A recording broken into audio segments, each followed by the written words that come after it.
So yun, what's up guys? Ngayon may tanggap tayo dito na Oppo F11. So yun nga guys, ang problema nito ay yung LCD. Kung mapapansin nyo, ayan.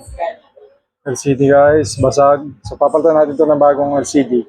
Let's go, gawin na natin to.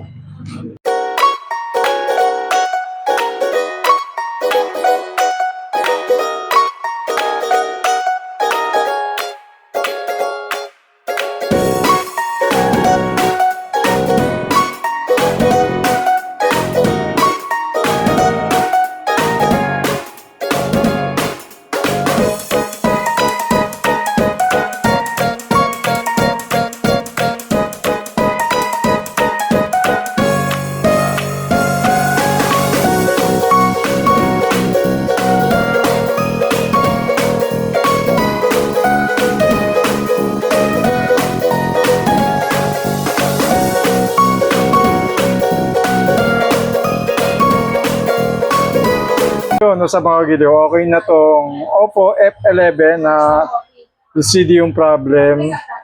So,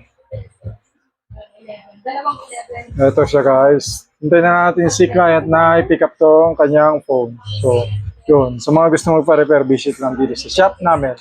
Let's go!